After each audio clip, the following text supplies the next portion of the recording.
Hello, darling. Would you come and pick me up, please?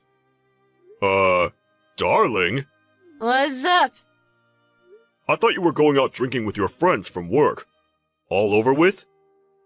Yeah, I think I drank a little too much. So, my darling, please come and pick me up. I really don't mind, but are you sure it's okay if I go? When I showed up at the last party with your work buddies, you had a total fit. You said you were embarrassed, as I recall. Forget all that. Just come and pick me up. I can't stand. I can't even walk. Get over here and carry me. Come on. I need to be treated like a princess. Please, darling. Not gonna do that in front of your friends. I think it would be way better to call a cab. I'll even wait for you outside the house. I could go and pick you up, of course, but once you're sober, you'll just make a big fuss. No cab. I want you, Marky. I want you to pick me up. Marky? Yeah, Princess Sarah wants Marky to pick her up. Come on, Marky. Treat me like the princess that I am. Sarah, how about if your husband picks you up? No way. I don't want him picking me up. I don't want the old geezer coming to pick me up. How humiliating. Humiliating, huh? Yeah, sure. That old fatso, my husband, give me a break. Do you really dislike him so much? Despise him. He's even worse now. Total transformation. Just a middle-aged, pot-bellied lout.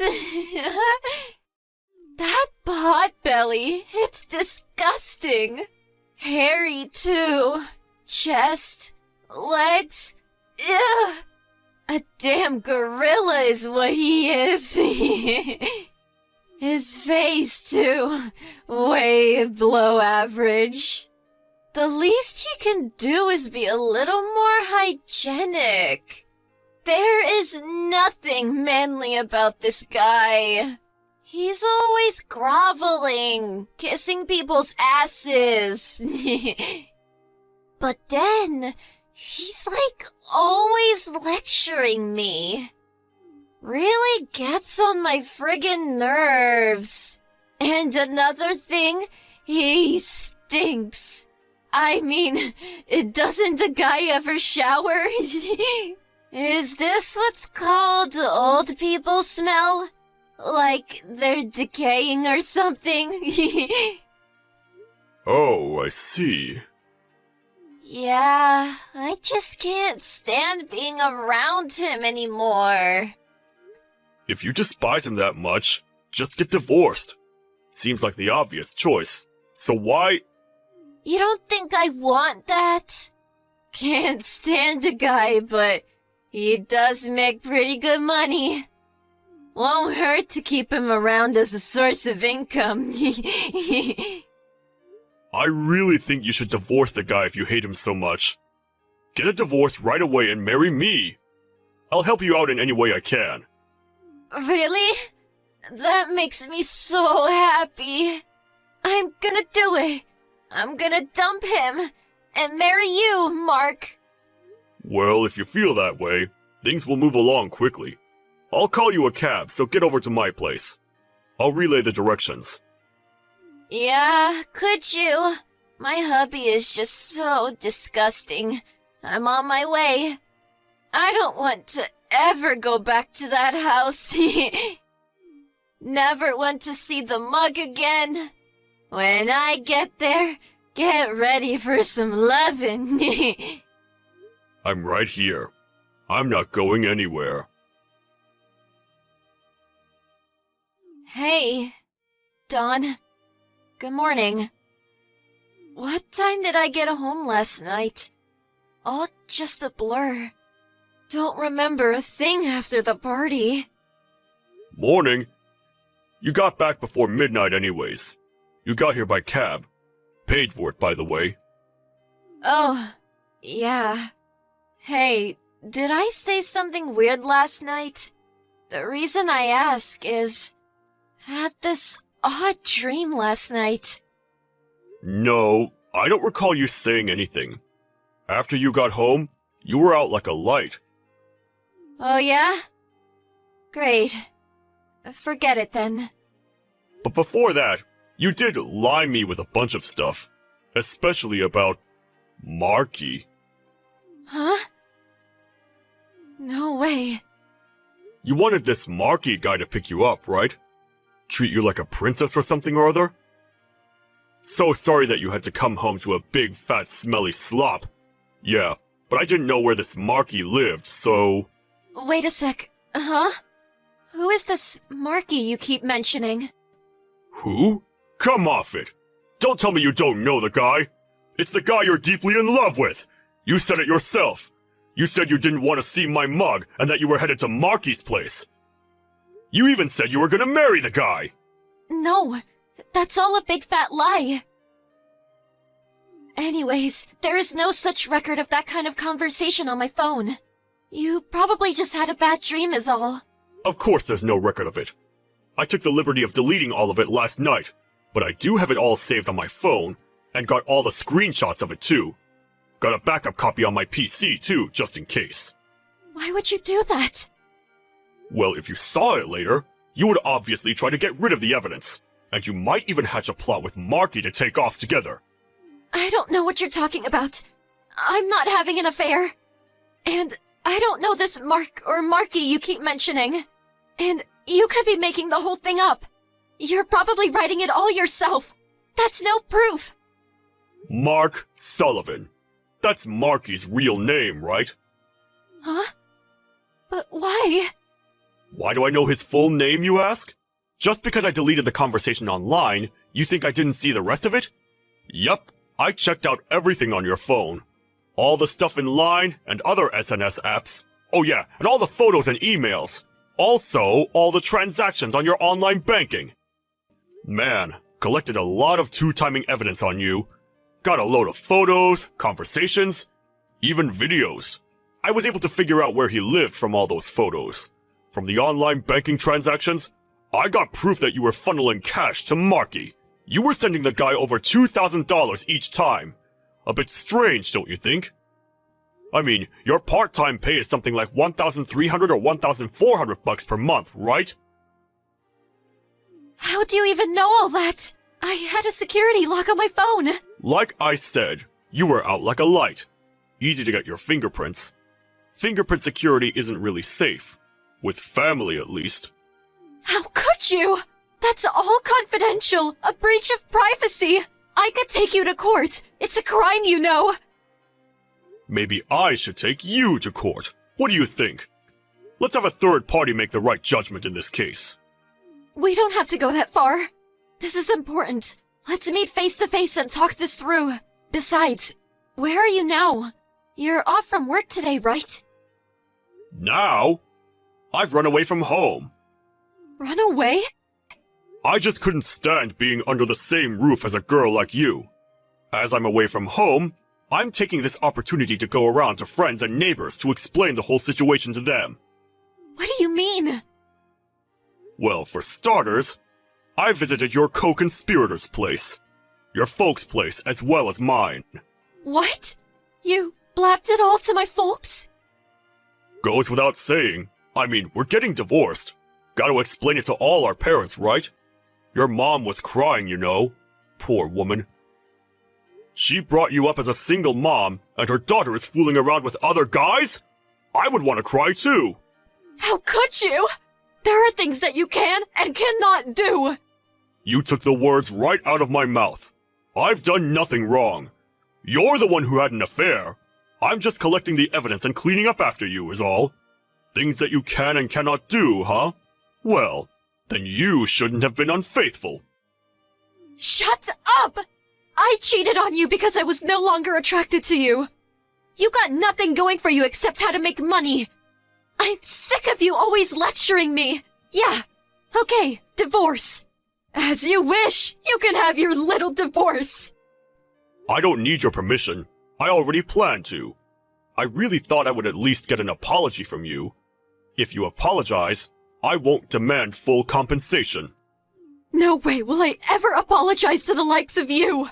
Never gonna happen. Anyways, as soon as I dump you, Mark's gonna marry me. So there! Compensation? Mark will take care of that for me, no problem. Mark loves me very much, unlike you. And you, if you divorce me, he'll never get married again.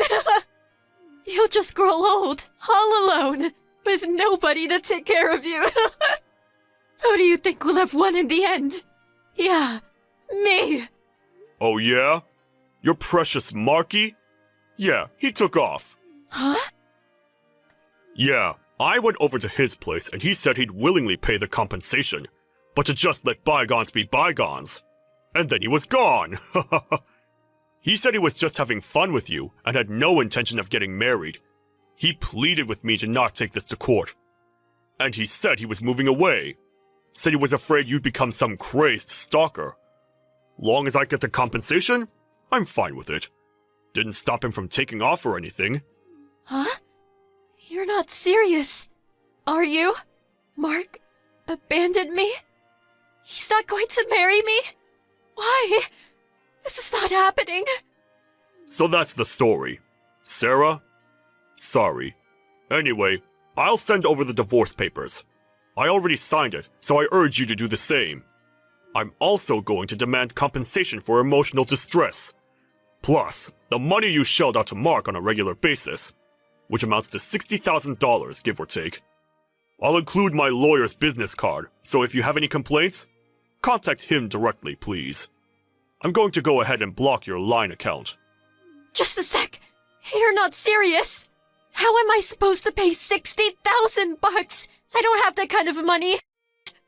Yeah, well, you forgot the compensation. Probably be more like $100,000, give or take. That's impossible. I can never do that. No. No divorce. I'm not getting divorced. You've got no say in it. I want a divorce, and that's that. It's over. You've got something to say? Talk to my lawyer. Okay, see ya. Gonna block you, so... Hold on a second.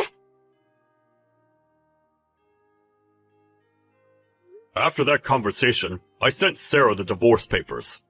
I thought she'd try to worm her way out of it, but she signed it and sent it back right away. Apparently, her mom gave her a good dressing down and forced her to sign it. She also agreed to the compensation. In installments, mind you. And the divorce went through without further BS. Afterward, she tried to trash talk me at work. But most of them knew what kind of person she was and just ignored her. As a matter of fact, she only managed to embarrass herself. But she had to pay the compensation, so she couldn't simply quit. As for me, I was a bit concerned about what she had said about me, and made an effort to look better and take better care of my appearance. As a result, some women started to notice, and eventually, I got a cute girlfriend. I guess in that sense, I got Sarah to thank for that. Emma! Today's the day. I'm not waiting anymore. I've finally found my true love. Now please agree to the divorce so we can get this over with. What? This again?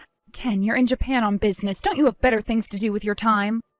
Like, I don't know, go eat some sushi or something. You're not going to win this one. Emma, I am dead serious about this. I want a divorce. Ugh, great. Here we go again. Tell me, Ken, why do you want a divorce? I've told you 1,000,000 times already. I've found my true love. Uh-huh. And what's your mistress's name? She's not my mistress. Don't call her that. She's my true love. Now divorce me. Hey, Emma, do you have a minute? Hallie? This is a surprise. I looked up the time difference. It's still daytime for you over there, right? Right. Yeah, I won't be heading to bed for a few hours. What's up? Can you do a video call right now? If possible, I'd prefer to talk by video rather than text. Well, sure, that's no problem, but why? There's someone that I'd like you to talk to face to face. Who is it? Two people, actually. The younger sister of a coworker and her father. Huh? I don't think I've ever talked to any of your coworkers before, much less their family members. Yeah, this will be the first time you've met, but it's important, please. Okay, if you say so. Divorce me! Really, Ken? You know full well that it's the middle of the night over here. Huh? Don't huh me. You've lived here your whole life up until a few months ago. If you want to whine to me, at least wait until morning. What do you want me to do, though? I'm desperate. I need you to divorce me. I can't do anything until you consent. I told you, you're wasting your time. I'm not divorcing you. Why not? Because I don't wanna. But you have to divorce me. No, I don't. And besides, you're just using the fact that I'm in America and you're way over in Japan to try and hide your mistress's identity from me. And I'm not agreeing to the divorce until you give me her information. Now, good night. I'm going back to bed. Come on, Emma. I'm being totally open about this. You don't need to know her name or anything. All you need to know is that she's the love of my life. How can you be so cruel? You're totally breaking my heart, Emma. Emma, pick up your phone. Divorce me! Good morning, Hallie. Or wait, good, evening? You got it right the second time. Are you all ready to go? Yep, I was texting you to tell you that I'm just about to head out. Great to hear. So, how's the situation with you-know-who? He's getting even more obnoxious than before. Now he started sending me messages whining about wanting a divorce at all hours of the day, even when he knows I'm asleep. Just last night, I was laying down in bed when all of a sudden my phone blew up with notifications, and sure enough, it was him crying, "Divorce me! Divorce me!" Ugh, what a loser. Good grief, he is such a creep. I understand he's getting desperate, but come on, that's basically psychological torture. Not to mention, does he have any idea what position he's in? He has none of the power. He should be on his knees, begging, willing to jump through any hoops to get you to give him what he wants. Right? I really wish that there was someone I knew who could smack some sense into him for me. Ordinarily, I'd call his parents to do that, but they had a nuclear meltdown of a divorce and aren't on speaking terms. So that's not happening. He never had a close relationship with any of his other relatives, so that's not an option. And all of his old friends are back here in America. I'm completely at a loss for how to deal with him. Jeez. My frustration with him kept me up all night. I was exhausted from getting ready, but I still couldn't sleep. All the coffee in the world can't help me now. I'm so sorry, Emma. But the one saving grace is that it's clear that Ken is in serious trouble, and he knows it. You got that right. The wedding party is only 2 days from now. Okay, I'm just about to get on my plane. Gotcha. I'll be waiting to pick you up at the airport. What the hell? Emma, what are you doing here? Hey there, Ken. I gotta hand it to you. You look really nice in that tuxedo. What was it you told your girlfriend, Ken?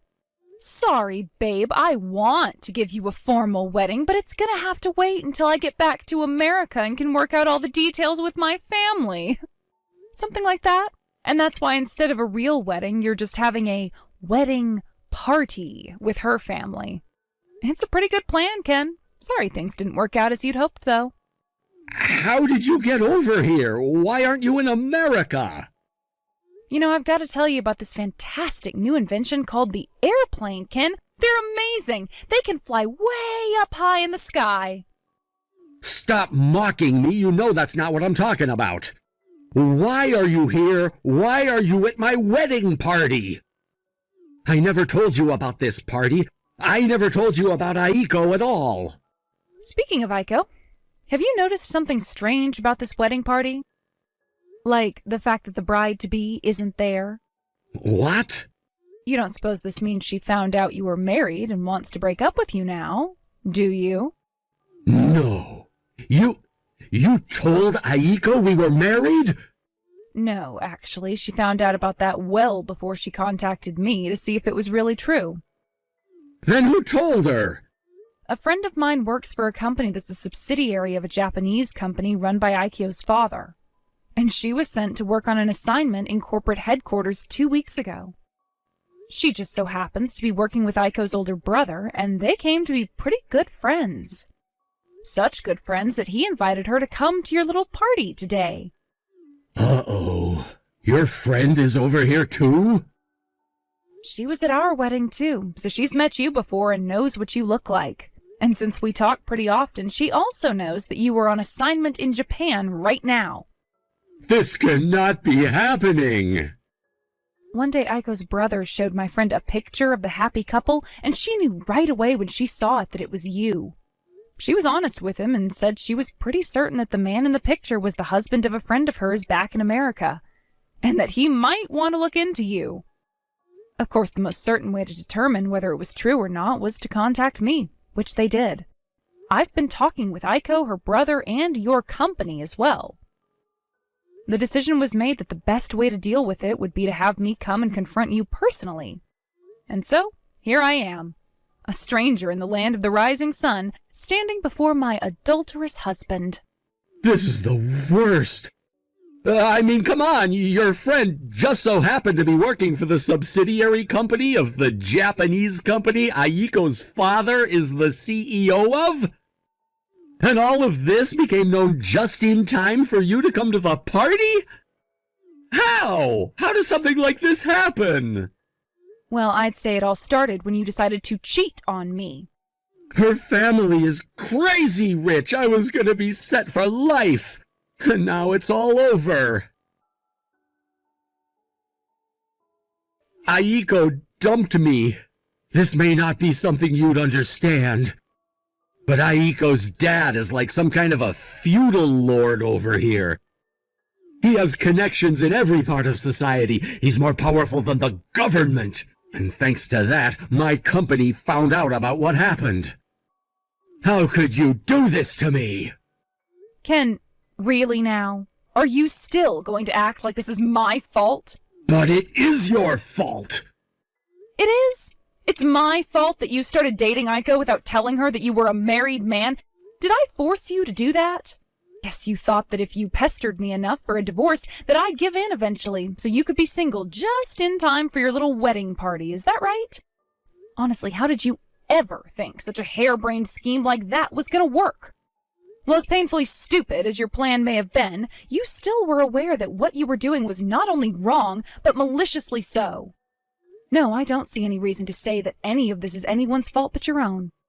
Could you stop twisting the knife like that? I'm in enough pain already. When my company found out everything, they terminated my assignment in Japan months ahead of schedule. I'm gonna have to go back to America next week. So I'm coming home, and man, am I gonna have a thing or two to say to you when I get there. Emma, what's going on? Where are you? Huh? The house is half empty. You took all your stuff and left? Oh, so you're home already? Yeah, how else would I know that you're not at the house? I told you last week that I was coming home. Phew! Wow, did I dodge a bullet or what? Once I made the decision that I was going to divorce you, I also decided to clear out of the house as quickly as possible. If I had taken a single day off, I wouldn't have made it out in time. So yeah, I moved out and I'm not coming back. Where did you go? Did you really think I would tell you if you asked? Why won't you tell me? Duh, because I'm divorcing you, you idiot. Now that I know you're back, I'll be sending my lawyer to your house to have a little chat with you about a few things. Your lawyer? Do I have to explain every last thing for you? I'm suing you. And I'd rather not have to hash out all the messy details in person, since that would just get awkward. So I'm sending someone who's a professional in dealing with cheating scumbags like you. Emma, wait!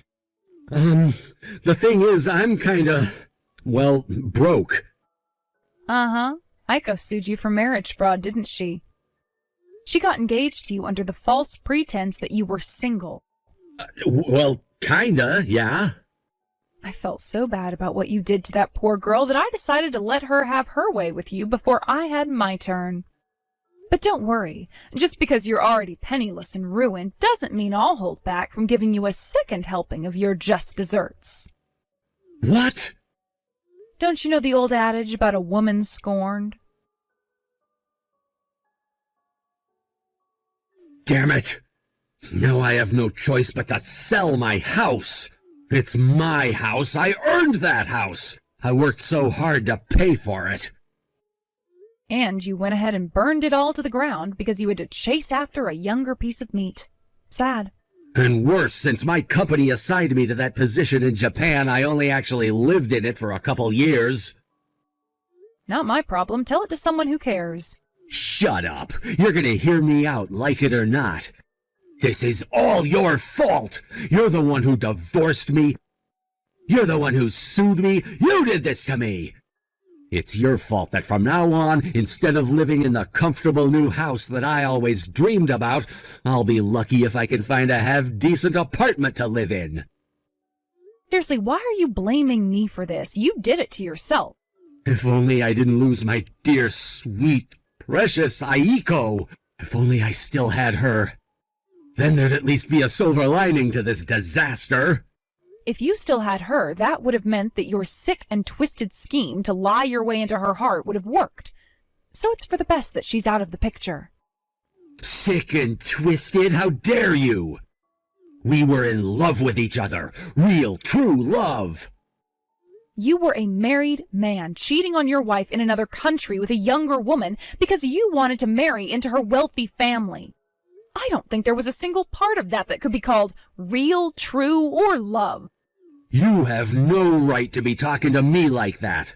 Stop mocking my pain. Sorry, I just can't help myself. There's just so much about you that is absolutely hilarious. But yeah, I think I've squeezed every last drop of humor at your expense that I can by this point, so I'm done talking to you. Don't ever contact me again. Goodbye. I will never forgive you, Emma. To tell the truth, I do kinda understand how bad he feels about losing that house. He was so proud of it when we built it, and when he got stationed in Japan, I swear he was sadder to be away from that house than he was to be away from me. Right after that, his company gave him another transferal order. This time, though, it wasn't to a nice, safe, developed country like Japan. Quite the opposite, actually. So it really didn't matter that he had lost the house, because he wasn't going to be able to live there anymore anyway. From what I hear, the place where they sent him is basically like the company's penal colony, where they send all the employees who screw the pooch too badly elsewhere. It's kind of a roundabout way of the company telling you, resign or else. It also came with a massive pay cut. But perhaps because he lost everything of value to him in America, he willingly accepted the assignment and quietly took off for an isolated and undeveloped country on the opposite side of the globe. Understandably, his troubles didn't end there, though. The country was so isolated that nobody, not even the people who he was working with, understood English. Ken also didn't speak the local language, and without anyone to teach him, he was left to sit by himself, wondering what the locals were saying about him when they laughed and stared.